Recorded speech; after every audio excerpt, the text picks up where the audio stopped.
அயோத்தியின் இளவரசன் தனது சிங்காசனத்தை விட்டு வனத்திற்கு புறப்பட்ட அந்த நாள் நகரம் முழுவதும் ஒரு துக்கச்சாயலை ஏற்படுத்தியது. மக்கள் அழுதார்கள்.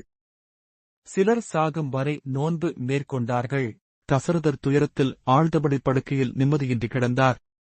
இராமர், சீதையும் இலக்குவனும் புனிதம் கலந்த வனவாச வாழ்க்கையை தாங்கிக் கொள்ள மனதளவில் தயாரானார்கள்.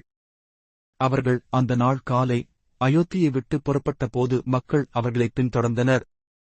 பின்னர் ஒரு ஓரத்தில் இராமர் தன் உடையை மாற்றி முனிவர்களைப் போல தோன்றினார்.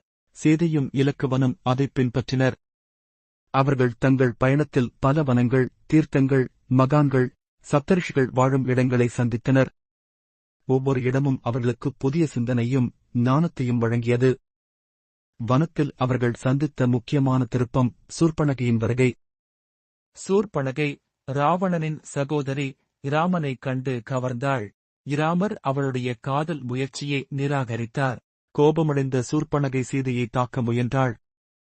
இலக்குவன் அவளது மூக்கையும் காதையும் வெட்டினான். இந்தச் சம்பவமே ராவணனின் கோபத்தை தூண்டியது. அதனால்தான் ஒரு நாளில் அவர் சீதையை கடத்த புஷ்பக விமானத்தில் வந்தார். இந்த அத்தியாயம் அரக்கர்களுடனான மோதல்களின் தொடக்கம் ஆகும்.